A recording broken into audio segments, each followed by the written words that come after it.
Yaani mimi ninachokiona Tatu hauna nia nzuri. Na makubaliano yetu yalikuwa tofauti. Hawatakuneka sempa baya mimi. Na kuuliza watakuneka sempa baya.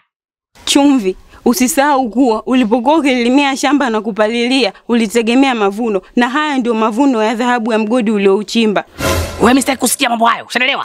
Sitaki kusikia mambo hayo Tatu. Ninachokitaka mimi hapa ni kutoa tu huo ujauzito. Umeelewa? Jambo moja tu, kutoa hiyo mimba.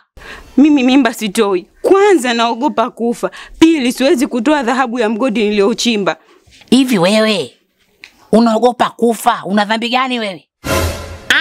Una dhambi gani wewe wakati unakaa kwa mama yako? Unataka kunigia matatizo mie?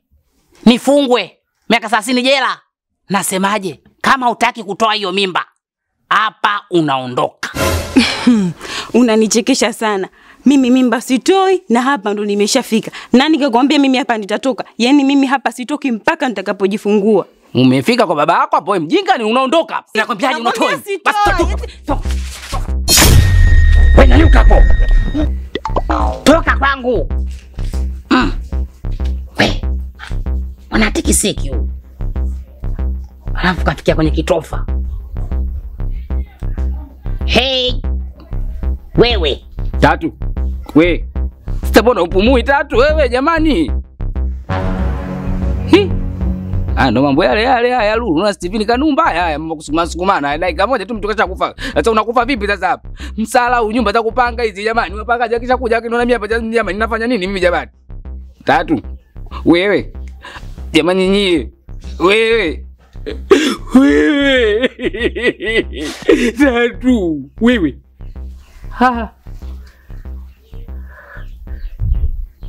Sasa ikafia geto, kafia uani. Hii serikali hii jabari miaka 30 kwa nipeleke geto.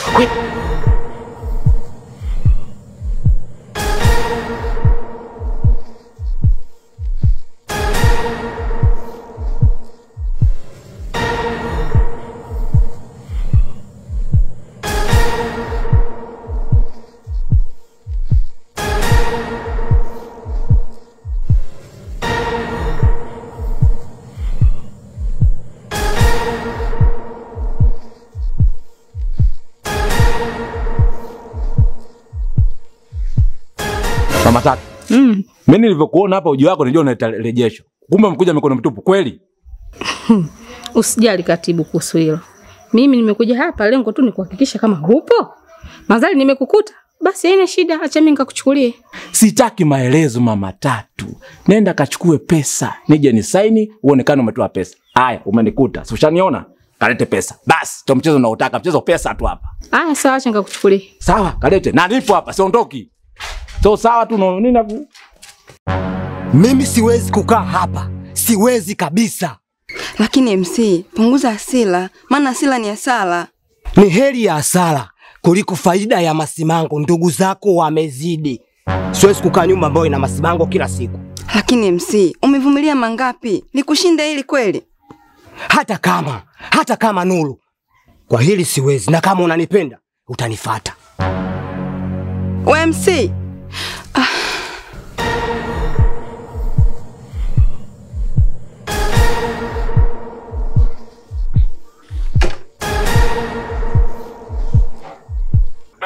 Sofa.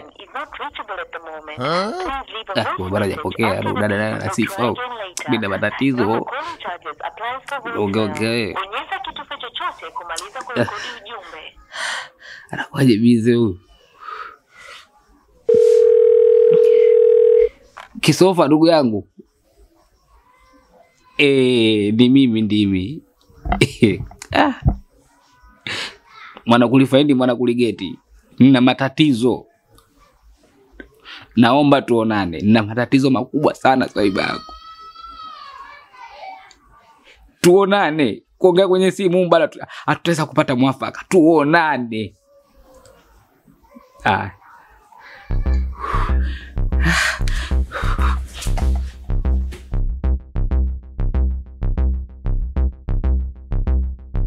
Naona umejiandaa kunikimbia kama ilivyo kawaida yako. Uzuri. Sheira. Father Mjengo. Eti Father Mjengo. Father Bernard. Karibu mwenye nyumba. Sina haja na karibu yako. Nadhani unakielewa mimi nilichokijia hapa. Huu mguu umekuja hapo na uelewa kabisa umefuata nini. Nipe changu baba. Nikitoe wapi cha kwako unacho mwenyewe mwenye nyumba. Mimi hapa ninapokuambia labda niseme tu, uniombe kodi. Na mimi kodi hapa nilipo sina. Pango pakavu, mimi nafanya kazi stilio, kazi yangu baba tenga la manyanya tu muda wote. Nyanya au tenga la viazi mpaka ikirudi kimelia jana. Yaani yote napambana kwa sababu ya kodi yako. Nikulipe kodi ili mradi mtu usinisumbue. Lakini kwa huu muda mimi sina, naomba nipe siku 2-3. Yaani nashindwa kukuelewa wewe ni mpangaji wa aina gani. Mimi sina haja ya hizo siku 2-3 zako. Miezi 4 yote hujanilipa kodi yangu. Wewe unajua hilo tofali ninunua bega. Yaani kiufupi hivi baba. Mimi siwezi kujua wewe nyumba mjengaji. Kile ambacho umekitoa mimi sijui. Umeona bwana ulipambana vipi wewe mwenyewe. Tofali mimi nitajua wapi wakati sina hata kibanda. Mimi nachokuomba tu wewe nivumilie tu. Siku 2 hizi tu. Matenga yangu 15 tu hapo ya nyanya. Nikiatoa kutoka kule sokoni ndani nikaleta getini tu kujelo bukubuku napata. Chumba cha 15 hiki. Kina ufundi hiki. Sasa kijana, nataka nikwambie mpaka saa 12 jioni nataka nikabidhi chumba changu kikiwa open. Unamuona mwenye chumba kile? Nilivyomfukuzaga ndani ya saa 1. Kwa nimekuheshimu sana.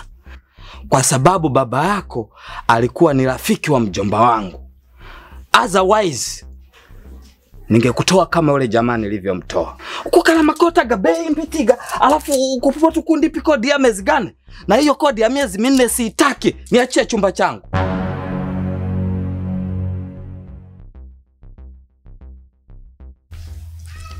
Anaambia saa 12 mwisho chumba chake akipate. Na hii maiti ile kwa ndani. Na lengo na mazunguni nitoe usiku sana, saa 3 saa 4 asinione mtu yoyote napoenda kulizika polini ili mwili.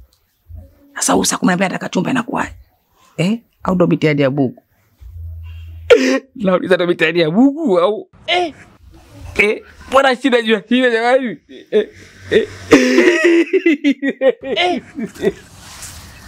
Uzuri usisi.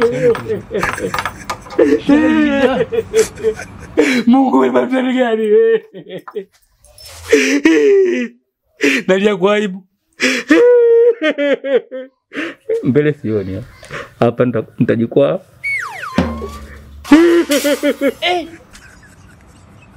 Uzuri aussi c'est un autre jour. Daïla.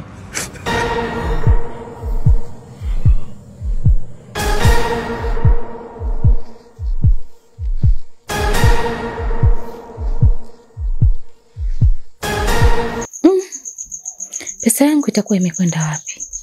Maana mwanangu Musa anaga tabia ya wizi kabisa. Au atakuwa tatu. Maana ndo anajua sehemu zote nazoweka mimi pesa zangu. Itakuwa yeye. Musa! Na mama, Upo? nipo huku.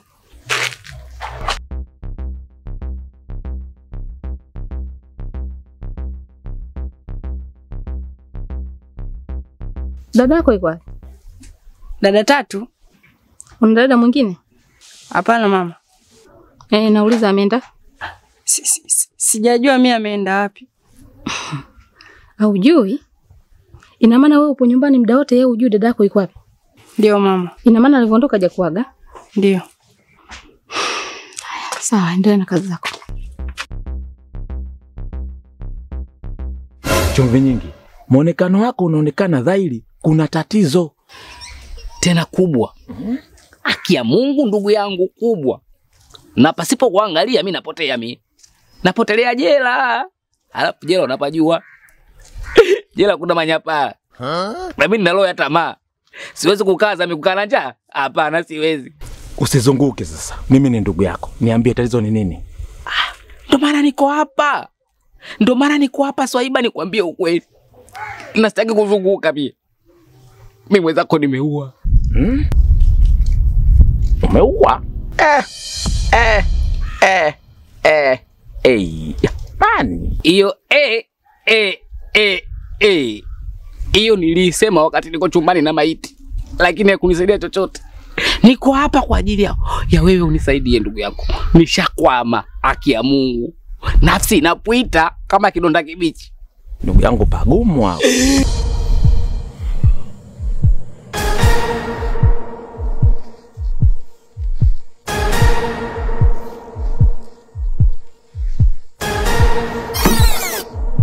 Nuru mwanangu. Abi mama. Naomba usinifiche kitu chochote.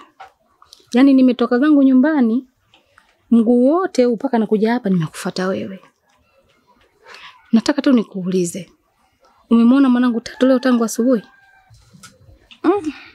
Nisikufiche mamangu. Sijamuona Tatu leo tangia asubuhi. Na ukizingatia na muda mrefu sana hajafika hapa nyumbani, kwa hiyo sijamuona. Na unaweza ukajua kama sipokuja hapa kuna sehemu nyingine labda nakwendaga? Hapana mama. Kwa kweli sijui kwa sababu kama nilivyokuambia na muda mrefu hajafika hapa. Kwani kuna tatizo? Yaani mwanangu mimi nimevurugwa hapa. Yaani tangu asubuhi namtafuta yeye, nyumbani hata hapa kaliki.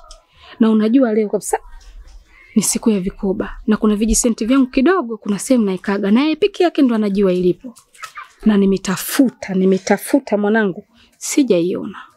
Na kama unavyojua watu wa vikoba, akikosekana mtu mmoja wale wengine haruhusiwi mpaka aliyefemea apeleke hela.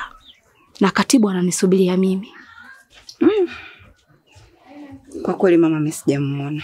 Ati ningemuona nikikwambia lakini sijamuona. Haya mwanangu mimi nashukuru lakini naomba kama nitakapotoka hapa yeye atakuwa amefika.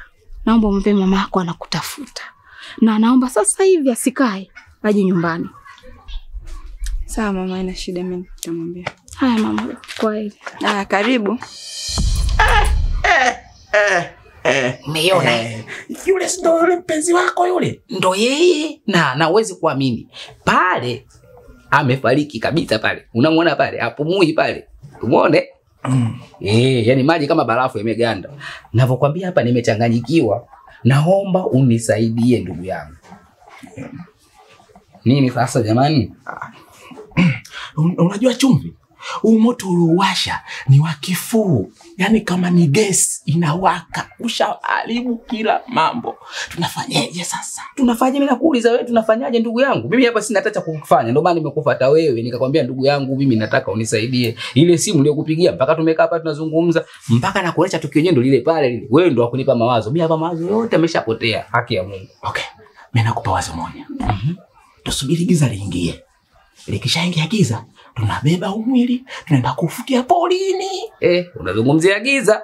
Mwenye nyumba akasema saa 12, saa 12 ya jioni, nihamishe kila kilichokuwa cha kwangu humu ndani, niende nikatafute pa kukaa.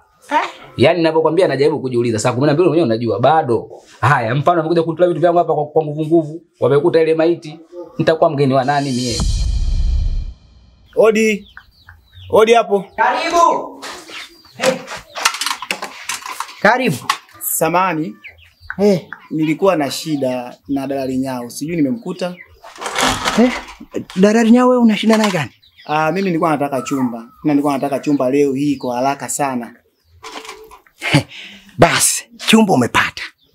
Mimi ndio Dalali Nyao from Maenge mtoto wa mzee Riezia. Hapa chumba umepata. Unataka chumba cha floor chini? Unataka chumba chenye umeme ndani au unataka chumba chenye tiles? Mimi nataka chumba chenye umeme. Lakini kisiwe mabondeni wala kisiwe sehemu ambazo za ajabu ajabu. Nataka chumba chenye utulivu ambacho hata nikikaa mazingira yangu yanakuwa safi. Sawa. Una kodi ya miezi mingapi? Ili nikionana na mwenye nyumba nimuelekeze. Yaani mwenye nyumba atakavyotaka yeye. Hata akitaka miezi 8 pesa ipo. Ila mimi nataka chumba leo hii. Sawa. Hilo limekwisha. Weka namba zako. Namba ya simu. Namba zako. Nadhani namba yangu hapa. Sawa. Wewe bwana unaitwa nani? Mimi kwa majina naitwa Bongobini Njaa Kali. Wewe bwana Mtanzania kweli? Maana yake usije ukao umetokea huko ulipotoka unakuja kuniletea mimi matatizo. Mnakuaga mnapangaga vyumba afu naleta matatizo nyinyi. Hamna, mimi ni Mtanzania halisi kabisa na nimezaliwa Mbeya. Msafu anasema Mwagona na kabila langu. Sawa, nitakupigia muda wote kuanzia sasa. Haina shida. Haya. Hakikisha unapata leo. Sawa. Dili limeingia asubuhi tu nifahamu mchezo na Dalali Nyao ni from Maenge mtoto wa mzee Riezia. Jela mimi sipawezi, nimekwambia ndugu yangu hizo ofa. Mimi mwenzako mimi nalo laini mimi. Tulia. Nitaenda kufanya kitu kibaya jela mimi. Tulia, rafiki yangu tulia. Nakupa wazo lingine. Ndio. Kwani huyu baba mwenye nyumba anadai shilingi ngapi? Mwenye nyumba anadai shilingi 80,000 kodi ya miezi 4. Basi sasa sikiliza. Acha kulia. Acha kulia. Weka moyo ujasiri. Wewe mwanaume, mimi mwanaume, nakusaidia kama rafiki yangu. Mimi 80,000 ninayo. Tutoke, twende tukaichukue. Umeona? Umlipe. Ndani tusubiri mambo yetu yafike muda usiku tukafikie. Ama kweli wewe ni soiba yangu wa damu. Haki ya Mungu. Nimetokea tu kukupenda ghafla. Hiyo 80,000 unayosema wewe nikaichukua nyumbani kwako bado itakuwa haina faida yoyote hapa kwa sababu mwenye nyumba amesema hataki hela yake ya kodi ndio lidai wala hataki hela nimuongezee nyingine kwa ajili ya kupanga chumba tena. Umeelewa vizuri Maana yake anataka mimi nimwachie chumba chake, kana mimi ni mbabaifu, nikilipa kodi miezi 4 na kaa miezi 6, miezi 7 silipi kodi kama nyumba baba yangu. Kwa hiyo ananiambia kwamba yeye anataka chumba chake saa 12 kamili. Sasa sijui tunafanya nini hapa. Sema nao umejilimbwasa sana. Unapenda sopo. Bana, nipende nje kwanza. Imatana kama inanikonyeza. Inakukonyeza? Mimi nina roho na pesha. Akukonyeze wapi wewe uoga wako tu usikia bwana. Mimi hapa nimepagana na mwenye nyumba. Mwenye nyumba anataka saa 12. Nitoe kila kitu. Sasa wazo langu labda pengine 80,000 uliokuwa nayo unipe mimi nikatafute chumba sehemu nyingine, hilo la kwanza. Alafu la pili, katika hiyo 80,000 nitatafuta chumba cha shilingi 10,000. Najua miezi 6 hapo 60,000 na baki. Na nuna box kubwa, alafu tunamfunga huyo maiti. Tukishafunga huyo maiti na ibeba hapa kama mzigo. Naleta nyumbani kwako pale geto kwako naiweka ikifika usiku sana, tunaenda kuutupa huko unavyosema. Wewe mchizi Kumbe una akili? Kama rafiki basi tumalize tu rafiki babangu. Juu tuongee nje. Wewe kama umechanganyikiwa? Ndio hivyo, nataka nimechanganyikiwa. Baba. Pita basi. Okay.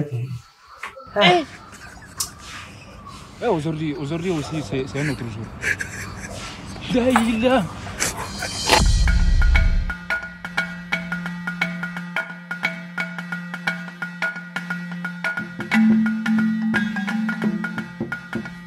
Mama, vipi huko ulikotoka? Umefanikiwa kumuona? Hapana mwanangu, sijafanikiwa.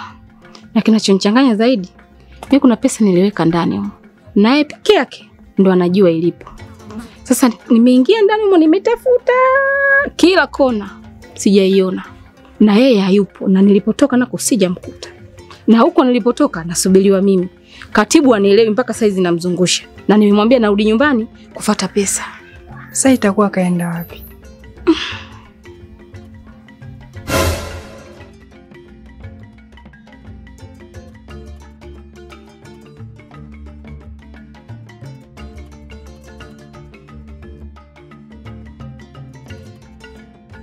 Mama. Kwani dada tatu yuko wapi? Unamuuliza dadako wewe nini? Kwanza umekuja hapa umeingia tu cha umetoka nje, una salamu hata kusema mama umshindaje haka? Dada tatu yuko wapi haya? Huyo tatu wa nini? Ango Kifurushi alikuwa ameniagiza anamsalimia dada tatu. Ango Kifurushi? Ndo nani? Yule jirani yetu hapo anauza genge la nyanya hapo. Haya, tuachane nayo. Kanaleta sufuria hapo ndani na unga. Nije nipike. Mama naye Nimekumbuka. Nipeleke kwa Anko Kifurushi. Sawa mama. Sasa hivi hapa funga mlango.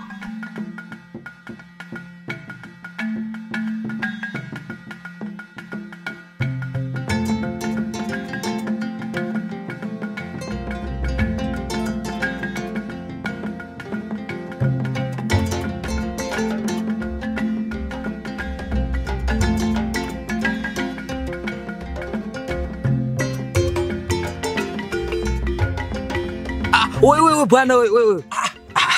Bwana za asubuhi. Salama vipi ndugu yangu? Ndio safi. Mbona hai? Ni kweli bwana, wanaume mihangaiko. Hivi nakwambia nimeamka asubuhi na endelee kwa mihangaiko. Unavyoniona hivi, huu mguu ulikuwa ni wa kwako. Niambie.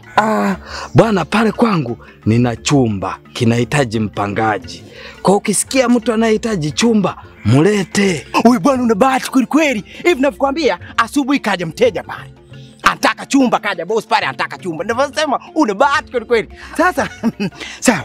Ngoja nimpigie. Sawa. Ngoja nimpigie. Wewe bwana bahati wewe. Pana biashara mbona kama imeingia mdudu? Hapatikani. Lakini akijaribiki kitu. Pale swala la umeme vipi pale? Muongeze bei au ndio bei ile? Bei sijazidisha. Ni shilingi 10,000 tu bwana dalali. Aha. Sawa. Sawa. Mimi nitaendelea kumpigia.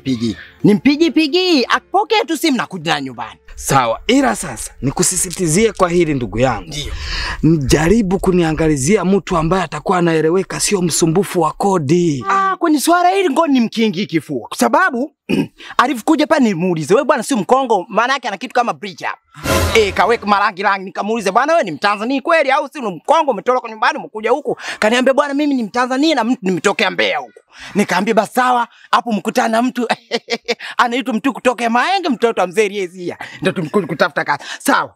Mimi nafikiri nimpigie. Nikishamaliza kumpigia kama atapokea tunakuja naye. Sawa. Basi limeisha. Sasa mimi nilikuwa naenda huku kwako kukufuata. Basi mimi nirudi nyumbani. Sawa, na mimi mwenyewe nilikuwa naenda kutafuta chumba. Sasa kwa sababu wewe umeshapatikana, mimi nirudi nyumbani. Sawa.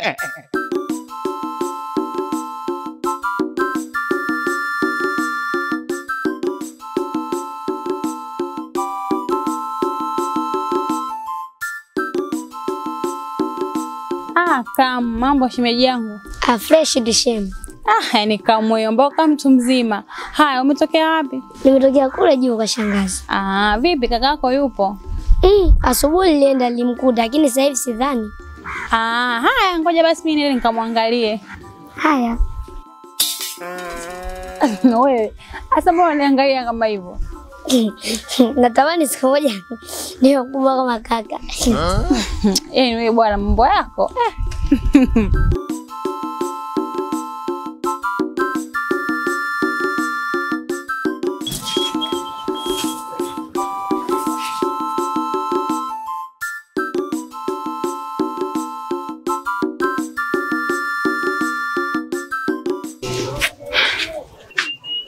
MC mpenzi wangu, naomba unisamehe kwa kitu ambacho kimetokea leo.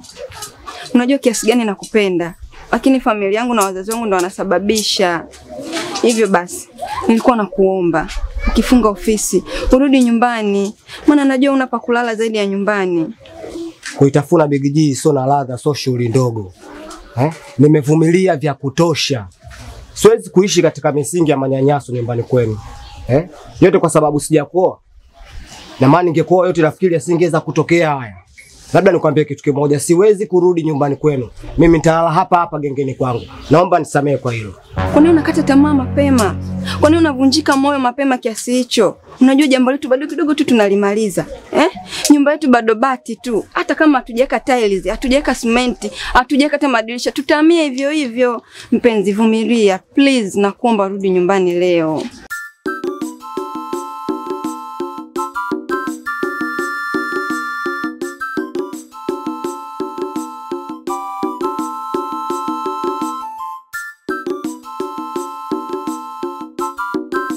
Bosi wangu natokea mbali sana. Mbali wapi? Mbali mbinguni, tumia toka mtaa pili hapo.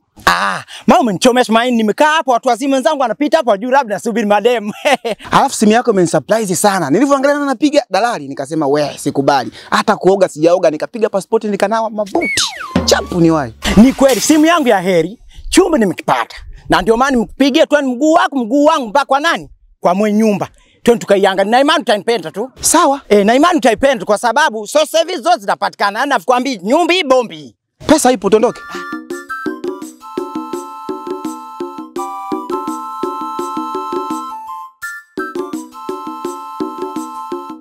Mimi nachokifikiria, acha tujichange kwanza, tumalize ujenzi wetu, alafu mimi nitakufuata nyumbani kwenu kwa lengo la kukuoa. Alafu kingine, kuna watu mimi nitaka kwenda kuwaona hapo. Watu gani tena mpenzi? Toa wasiwasi mpenzi wangu. Mimi sio mtu wa hivyo. Kuna jamaa zangu nafanya nao biashara tu sokoni. Kwa hiyo niko nahitaji kwenda kuwaona. Na hapa sina mtu wa kumwachia, imekuwa kama bahati kukuona. Sawa. Kwani vitu bei ile au umebadilisha? Bei ni zile, hakuna kilichobadilika mama. Afu wewe bwana. Sawa. Mwanangu Nuru. Abe mama. Kumbe nao unakuja gengeli kuna vitu Musa. Naam. Wewe ndio ngo kifurushi? Ndio. Baba. Mimi sijaje hapa kujaza watu. wala sijaja hapa kukubikiza kelele. Sawa? Kilichonileta hapa nataka tu kujua mwanangu Tatu umemweka wapi au umemficha wapi? Bas. Tatu. Mimi mbona sina ninachokifahamu kuhusiana na Tatu? Musa. Mama. Huyu ndio anayekutumaka kwa dadako? Ndio huyu ananiagizaka kwa dada Tatu na mara mwisho jana jioni nilimkuta naye. Umesikia? Baina ya wewe na mwanangu kuna kitu kinaendelea. Haiwezekani wewe ukawa unamwagiza tu msalimie dadako, alafu nakuja hapa unasema uelewi chochote na wakati mwanangu unamtafuta tangu asubuhi simuoni. Sasa ninachoomba uniambie tu mwanangu mimi yuko wapi? Basi, tofauti na hapo ukae ukijua kabisa wewe unayemficha ni mwanafunzi na kama mwanafunzi sheria haihitaji mtu kama wewe, tena sio rafiki kwa watu kama nyinyi. Baba, mimi siongei sana, maana ni mtoto wa kiume. Nitaongea vibaya hapa, utanipiga wakati sheria pia zipo. Sasa kaa ukijua kama umemficha, akirudi nyumbani huyo ana mimba, ukae ukijua miaka 30 wapi? Jela. Mama Samia hataki masiala. Ikiwezekana mtaka wote, lakini ujue na wewe jela inakufanyaje? Inakuhusu. Musa tondoke.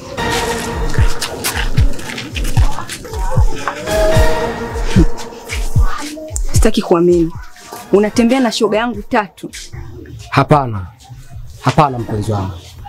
Labda ananishuku kwa sababu namtuma sana mdogo wake akapeleke salamu kwa Tatu. Na siwezi kusema kuna ubaya kwa sababu yule ni shoga yako mkubwa. Tena ni shemeji yangu. Na kuhusu hiyo jana jioni? Ni kweli jana jioni nilikuwa naye. Lakini nilikuwa nampa malalamiko kuhusiana na familia yenu, manyanyaso ninawapitia mimi. Sawa. Yaani mimi mpaka sasa hivi sikuelewi. Haki ya Mungu, umeelewa? Umenitoa kule nyumbani, umenileta hapa, umeniweka kama zindigo, tumekaa tu hapa. Hakuna kinachofanyika, sijui yani wewe una mpango gani mpaka muda huu? Nini sasa Chumvi? Tatizo lako wewe una wenge, una mawenge na hii jinsi ile kitu ulichokifanya.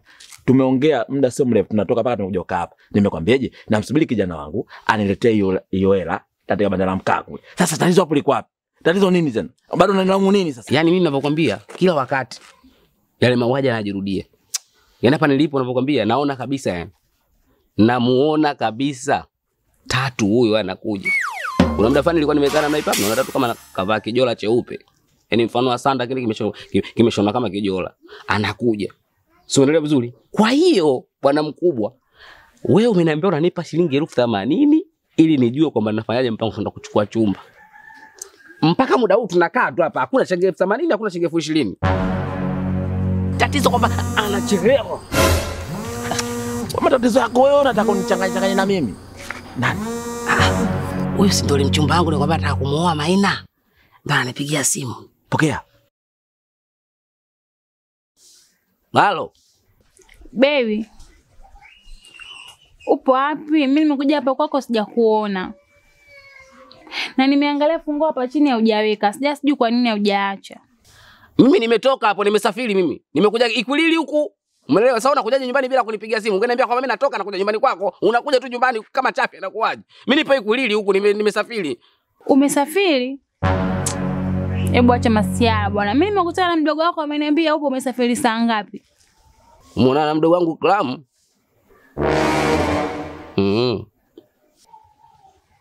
Bwana mimi nimekumisi. Hebu rudi bwana.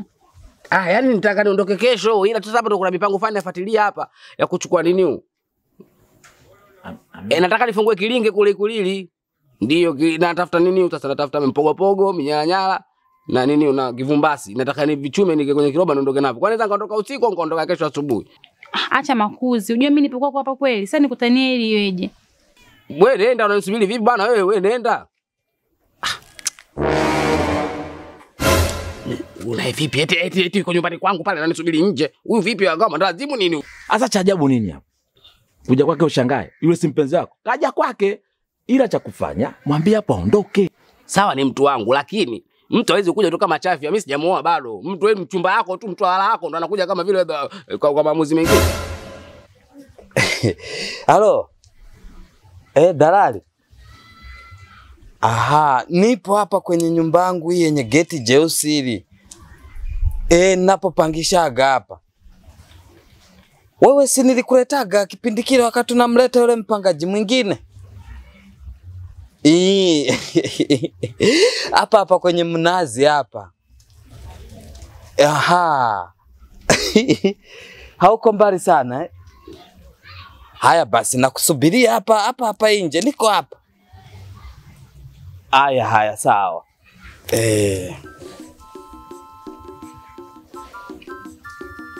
Hii nzero biro.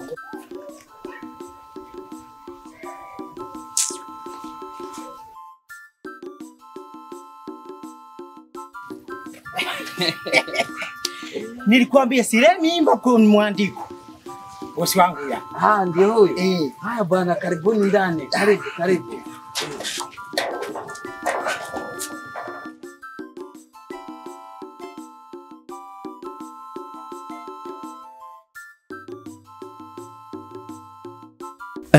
Bora nimekukuta. Habari yako binti? Salama, shikamoo. Hiyo marahaba haina muhimu sana. Bwana yako yupo? Yupo, mwenyewe namsubiria yeye hapa. Sasa nataka chumba changu. Toweni kila kitu ndani. Nimekuja na mpangaji wangu na dalali huyu hapa. Nataka niweke mpangaji mwingine. Toa vitu vyenu nje. Sawa babangu, mimi nimekuelewa. Lakini mimi huyu sio mume wangu. Yaani sio mume wako wakati kila siku nakuona hapa. Unatoaga kajiko, unapika pale. Unachukua maji ndani unaenda kugeza kubafu. Sasa hizo unasema sio bwana wako. Kivipi? Tupo kwenye harakati za kuoana. Mimi nakaa kwetu, yeye anakaa hapa nyumbani kwake. Na hata hivyo ninapokujaga kama sijamkuta, fungua anaachaga hapa kwenye jiwe. Lakini leo hajaacha. Nimekaa hapa namsubiria yeye. Wewe msiniletee tu habari tu mjini mimi.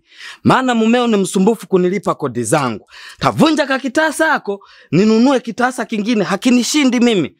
Hebu tuone, mpigie simu hapo tuone saizi.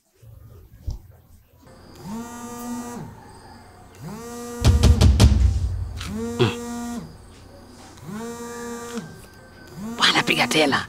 Une kinganganizi huyu.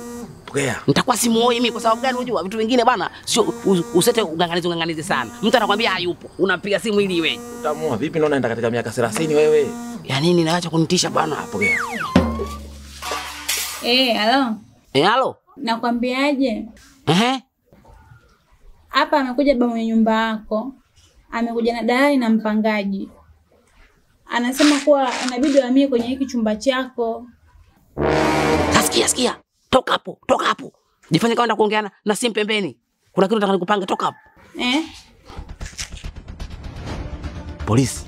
Baba mwenye nyumba kaja na wapangaji. Atakafungue mlango.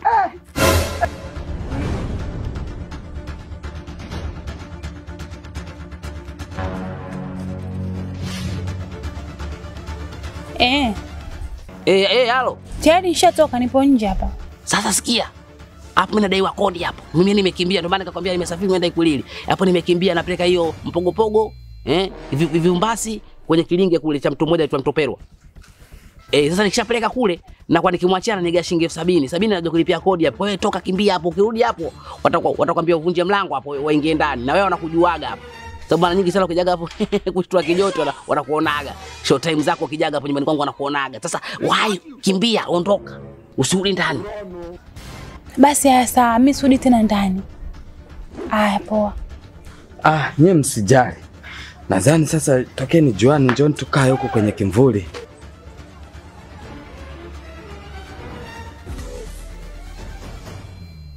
Baba kanuia. Yaani huyo kakunuia. Yaani anataka kukudhalilisha akupeleke miaka 30. Kisa nakuuliza swali dogo. Tunafanyaje mpaka sasa hivi? Kwa sababu mimi wazo langu lilikuwa ni moja, ushanielewa? Kama hiyo pesa ipo, tufuatane mpaka karibu na nyumbani. Mimi nitakaa nje, utaingia ndani na ile hela. Utabana baba mwenye nyumba, bana hela hii hapa kanituma chumvi nyingi ya kodi alipie ili waondoke. Kwa sababu kama umekaa hapo hapo ananisubiria hilo swala ni zito hilo baba yangu. Acha ujinga wewe. Kwanza hili sio deni. Mimi mwenyewe nakusaidia tu kwa msaada wangu kwa sababu wewe ni rafiki yangu. Siwezi kukuacha. Hili sio deni. Wewe vipi bwana? Tulia. Nimekwambia tuliza ndonga. Ushachanganyikiwa wewe, tulia. Poa. Nimepata wazo.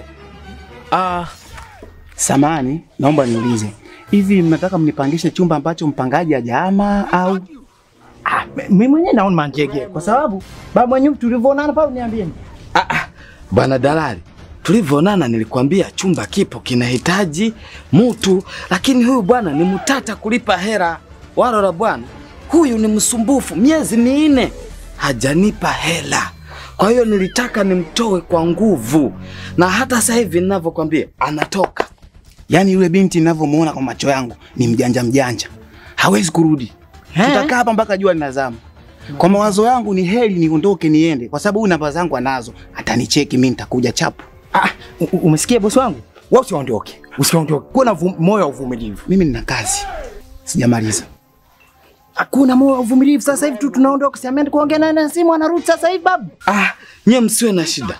Wala msiwe na wasiwasi. Hiki chumba ni cha kwangu, nitafanya jukumu lolote lile, wala msiwazi. Ngoja nimwangalie huyu binti mara moja hapa nje.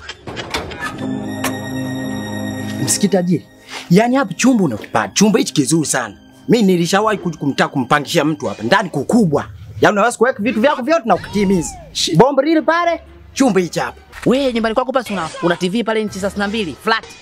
Ile pale ile tunamtafuta mtu anaekewa bondi. Akishaekewa bondi akitoa hata 100,000 tunaenda kule mimi nalipa kodi. Ushaelewa? Kwa sababu tukisema tumsubiria huyu bwana mkubwa amekaa, pengine muongo akakuongopea kama bosi kusema nakuletea hela kumbe hajapata hela bado au kaenda kuonga hela yenyewe. Kwa hiyo bora tuchukue kitu ambacho wewe unacho. Chukue flati tuweke bondi. Na mimi nina watu wangu kibao. Kuna mtu anaitwa Kipampu Master huyo. Anapenda vitu vya bondi huyo. Ukimpelekea kitu anakuambia wewe nakupa hela lakini kina kanacho siku 3. Ukichelewa hizo siku 3 hujalipa hela yangu cha kwangu. Basi ndani ninakwambia ana store kabisa ya vitu. Watu washinda kuja kugomboa. Kwa hiyo huyo mimi naona tukimpelekea TV yako itakuwa vizuri sana.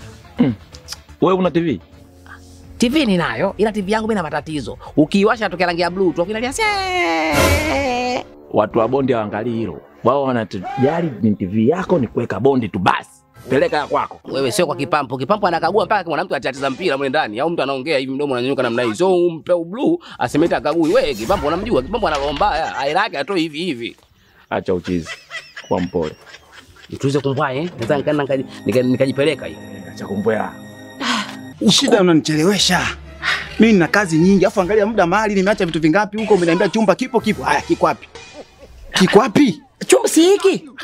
Sasa hiki hapa, yuko wapi? Mtu fungue tuingie ndani. Bosi alishaonekana mtatu, ndio maana nikuulize wewe Mtanzania kweli au Mkongo mtoke Kongo? Kwa nini?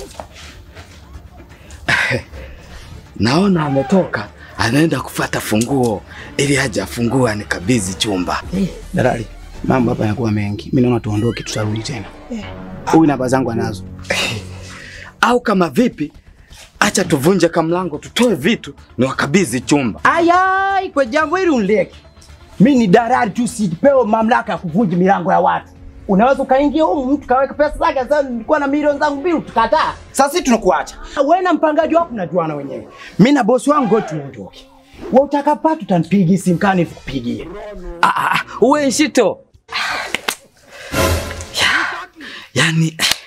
Yani huyu tamtafuta kote aliko kona ya mtao huu, lazima nimupate. Atoe vitu vyake. Anaanza kunikosesha hela ya kununua basikeli, nilikuwa nataka sasa hivi niache kutembea kwa mguu.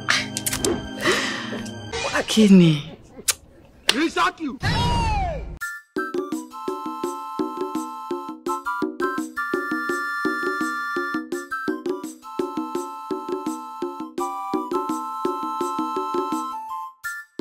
Unakwenda wapi sasa hizi?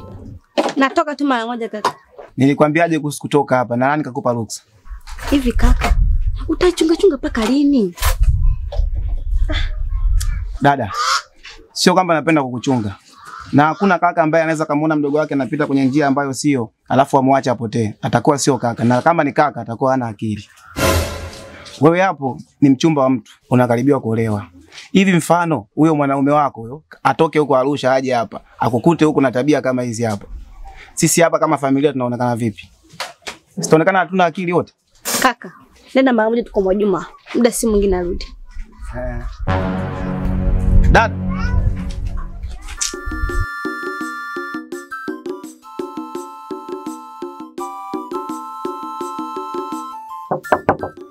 Oa Chagama. Oa mnyama. Oa. Vipi? Poa, hesho wewe. Fresh inakuaje? Mbona saizi ndani ndugu yangu? Tafanyaje babangu, sina kazi ya kufanya nikaona nijipumzishe mie. Sasa ndugu yangu, kama unavyonijua, Ukiona mguu wangu ujue tayari kuna jambo. Tayari mwanangu, Masai kashapiga msamba kachana shuka. Shaokota uongo. Nakukubali. Nakukubali. Sasa mwanangu, kama kawaida, niachie geto mwanangu uje kufanya yangu. Baridi madam yangu, siwezi nikakupinga. Si unajua geto hili hapa ile plain fresh. Sema nini sasa? Gia kidogo huo unajaribu mfumo wa kuchange. Kwa sababu anapigaga kelele sometimes majirani wanakuwa watumbukiza ndogo ndogo. Basi wanapiga kelele kinyamsisi. Alafu kingine sasa usafi mwanangu. Si unajua mazingira ile ukishamaliza weka safi yani. Ndugu yangu ilikuwa ni mimi mgeni nimeanza kupatumia leo hapa. Mazingira ya usafi wala usijali yako safi kabisa. Utakuta kama ulivyoyaacha. Niachie geto mwanangu. Kwa mpangaji wangu kwa muda. Nikukumbushana tu kaka, si unajua tena ukumbusho binadamu. Unaona bwana. Na kingine labda nikwambie ninemleta hapa ni mchumba wa mtu, muda wote anaingia kwenye ndoa. Sina nielewa ndugu yangu. Kwa hiyo kama kawaida kinyamsisi kimya kimya. Mwanangu naye wewe unafuata ile kauli ya cha mtu uliwa na mtu, chuma uliwa na kutu. Unaitumia vizuri hiyo, sikupingia hata kidogo. Ngoja nichukue mazingira hapo.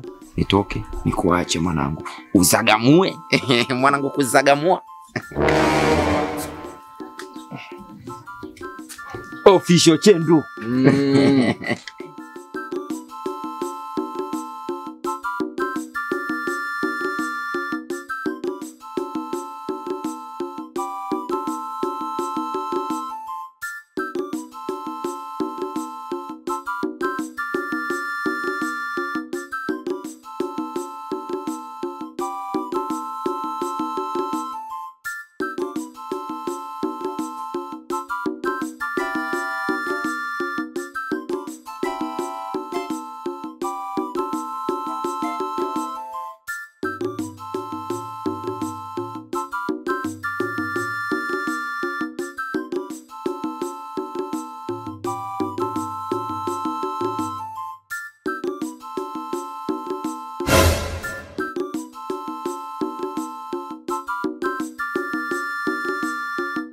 Anko, mbona leo kama uko sawa anko? Kuna tatizo gani mjomba? Kuna kitu gani kinaendelea mjomba? Mjomba, siko sawa kabisa. Wapangaji wangu wananisumbua sana. Hivi unavyoniona, nimetoka kwa chumvi nyingi huko. Na yeye pahaya na aumo. Na saizi unavyoniona, naelekea kwa Chagama, akanilipe hela yangu. Kama hana, namuita mpangaji mwingine ambaye ana hela ya miezi 8 mjomba. Namtoa Chagama anaingia yule. Sawa mjomba, ila natakiwa uangalie kitu kimoja. Huu ni wakati mgumu, natakiwa wavumilie wapangaji wako. Ishi vizuri na wapangaji wako mjomba. Unasema wanapitia wakati mgumu? Mimi ndo niliupitia huo wakati mgumu. Wakati najenga nyumba zangu mjomba, ulikuwa wakati wa upepo mkali. Mpaka ule upepo uliondoka na viroba vya cement. Unasema ni mjomba. Sawa mjomba, lakini mimi nakupa ushauri kwa bure mjomba. Sio ugomvi.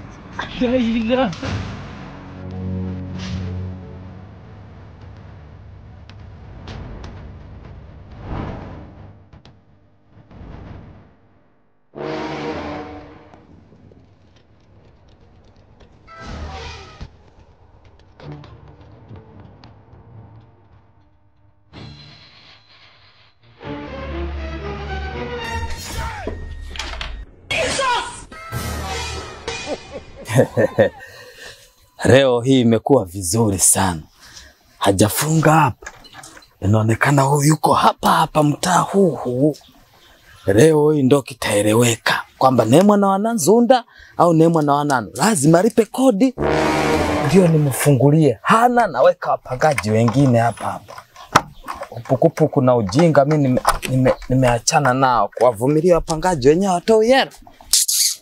Kwa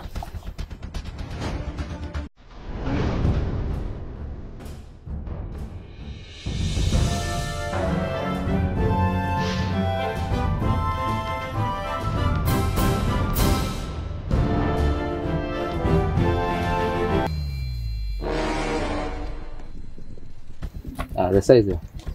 Salama.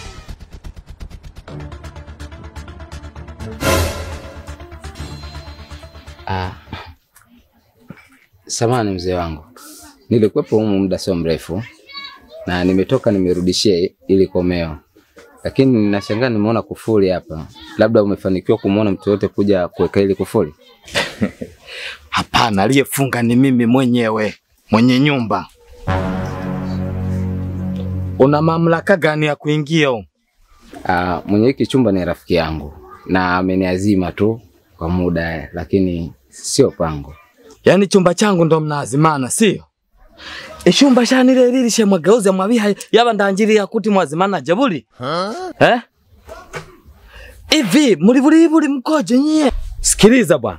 Huyu mwenzie aliyekuazima chumba ninamdai kodi yangu ya miezi mingi. Sitaki maelezo yoyote. Mpigie huyo rafiki yako simu aje hapa ndo naweza kufungua huo mlango. Tofauti na hapo nampigia dalali analeta mtu hapa nimweke sasa hivi. Labda nikombe kitu kimoja mzee wangu. Sikatai kwamba wewe kumdai mpangaji wako. Ila mimi mwenyewe nimekuja na mgeni wangu yuko humu ndani. Ungenisaidia tu kwamba kumfungulia huyu alikopo humu ndani. Kwa sababu alikopo humu ndani ni mwanamke. Tukisema tunamfungia mpaka atakapokuja rafiki yangu haitakuwa ni picha nzuri. Sasa ni bora tumfungie na kuomba mzee wangu niweke mimi humu ndani. Ina maana chumba shane shaba ndanjira. Mmewekana hadi na wageni humu. Sasa huyo mtu aliyemo ndani huyo ndo atasababisha mnilipe hela yangu. Tafute mwenzio ili aje alete hela hapa. Basi amekuelewa mzee wangu.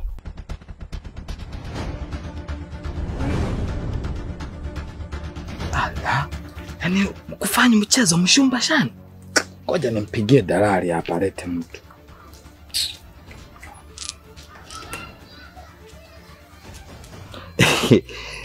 Vipi dalali?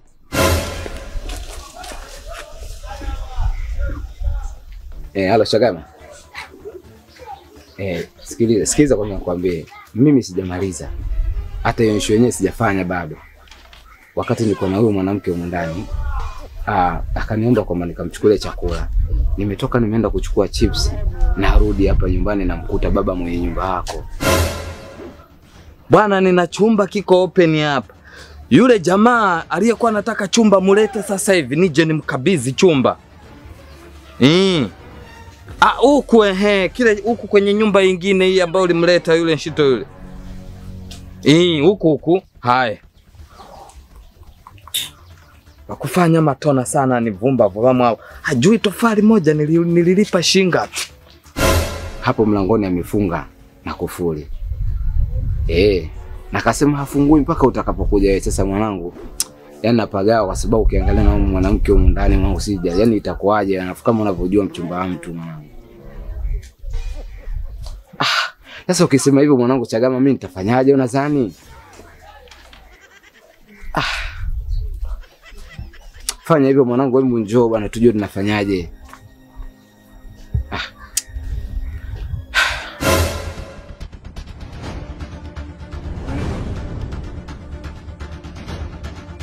We Chendo, kuna nini konje? Mbona sikia zogo? Sikiliza nikwambie. Hapo nje amekuja baba mwenye nyumba. Amempangisha mshikaji ambaye nimeaziba geto lake. Sasa ameweka kufuli hapo. Ananiambia hawezi kutoa kufuli mpaka atakapokuja mwenzangu. Sasa mimi napagaa hata sielewi. Sasa mimi nitatokaje? Unajua mimi ni mchumba, mtafu kakangu ni mkorofi sana. Sikiza, ngoja mimi niangalie jinsi gani kuweza kufanya kama atanielewa. Naomba univumilie. Najua yeye mwenyewe hapa ndipo unaona nimechanganyikia sielewi nafanyaje. Subiri usijali. Yaani kila mtu ukuta biashara yetu ya mzauzo kweli. Ndo dalali karibu bwana. Ndio. Dalali. Hiki ndo chumba chenyewe. Ayai. Huyu bwana lazima leo aingie. Kabisa. Nimekuja na tajiri yako. Usina wasiwasi kwamba ajebebe pesa yake anaikaga hapo. Sawa.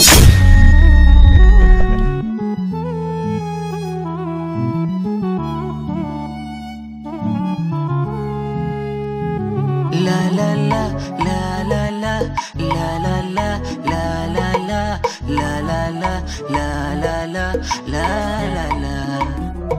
Kuna namna kama mapenzi nakata, kwa maana jinsi navyompenda na shanga, ina maana wote lowaona wamefuba, ndo maana mdomo umeshindwa tongoza. Naona majabu